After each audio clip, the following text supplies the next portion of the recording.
ऐसे good evening, थोड़ी सी night सी हो गई है पर इवनिंग से ही। Thank you for coming. मैं और मेरा एक दोस्त एक बार बनारस का बहुत जिक्र हो रहा है, फिर बनारस आ गया। मैं और मेरा एक दोस्त बनारस गए थे एक स्क्रिप्ट लिखने। तो मैं बनारस का रहने वाला हूँ, तो मैं उसको वहाँ घुमा रहा था और मैं शाम को उसको बोटिंग कराने ले गया। तो बोट पर उसने मुझे एक कहानी सुनाई जो मुझे बहुत अच्छी लगी और मैंने सोचा कि ये फिल्म बनाते हैं। फिर हम लौट के बॉम्बे आए और कोशिश करते रहे कि वो फिल्म बनाएंगे। एक सवाल जो ज़्यादातर जगहों पे सुनने को मिला, मैं चाहता हूँ आपसे शेयर करना, कि अक्सर मुझसे पूछा जाता था कि माधुरी, जूही और उस और में एक मेल हीरो का नाम पूछा जाता था और मैंने सबसे कहा कि भाई यही हीरो है और यही विलेन है। तो शौमिक सेन जिन्होंने इस कहानी को मुझे सुनाया था, जिन्होंने इस खूबसूरत फिल्म को बनाया, the director of the film, the music director of the film and the writer of the film, I would like to introduce him to you. Mr. Shomik Sen, please. Thank you for coming and making this occasion very special for us. It's a special film and you'll have braved the cold wave to reach here. Without any delay, we've come here today for the release of the single Dhimi Dhimi.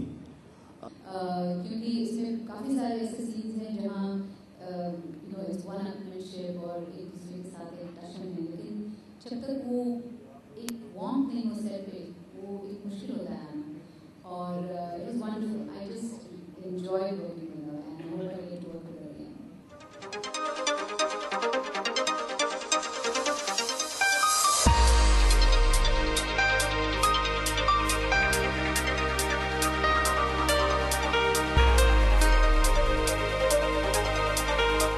ये तो सब मुझे पता नहीं, वो गुलाबी gang है, हम गुलाब गैंग हैं।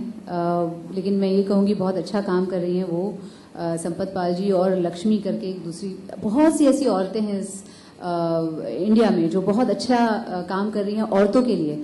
और जो मेरा रोल है इस फिल्म में Rajjo, she signifies all these women, so it's like a salute to all these women who are helping other women, और उसी का प्रतीक है Rajjo. And I think that is very important for this film.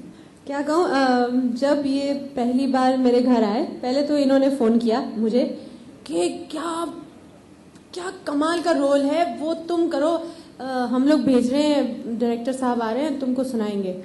तो मैंने कहा हाँ ज़रूर, क्यों नहीं। तो घर आए और सौमिक ने पूरी स्क्रिप्ट पढ़ी, कमाल के डायलॉग्स जो आपने थोड़े बहुत तो सुने यहाँ पे, ऐसे ही कुछ सीन्स, हर एक सीन मतलब ऐसा लगे क्या ऐसा हो गया, अरे फिर ऐसा। मगर by the and I was like, आप लोगों की तबीयत तो ठीक है, मैं ऐसा रोल क्यों करूंगी।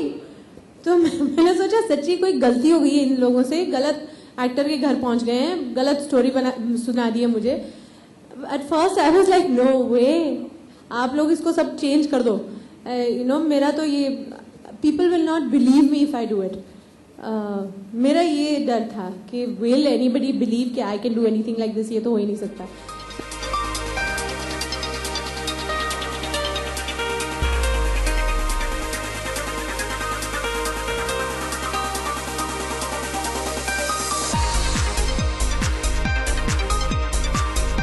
So actually it was after some readings and then I was convinced, and then once I started really thinking about it and listening to him again and again, then I really started enjoying it, and then finally when I took it on I said हाँ कुछ अलग करने को मज़ा आएगा, let's try it out. And my main reason for taking it up was one, I told you that Madhuri is going to be in it, and this casting would be very interesting, and the second was because his script, the script that they had brought was it packed a lot of punch. Actually इस film में हम यही दिखाने की कोशिश कर रहे हैं कि सिस्टम से लड़ने के लिए आपको सिस्टम में जाना पड़ेगा, which is why there whatever the gang is, मैं आपको कहानी बता नहीं सकता ज़्यादातर, but they get into, but आप जो बोल रहे हैं वो सही है, और इसका हमने we've kind of kept that in the script, if I can say that much. और मुझे लगता है these are two entirely different films. अगर आप बेगम का रोल देखेंगे तो बिल्कुल अलग है बेगम का कैरेक्टर, और अगर आप रज्जो को देखें तो बिल्कुल अलग है। तो मैं इसे मार्क्स कैसे दूं? इट्स लाइक सेइंग आप आर्यन को ज्यादा मार्क्स देंगे या रायन को। मेरे लिए दोनों ही they are my babies, so for me it's very difficult.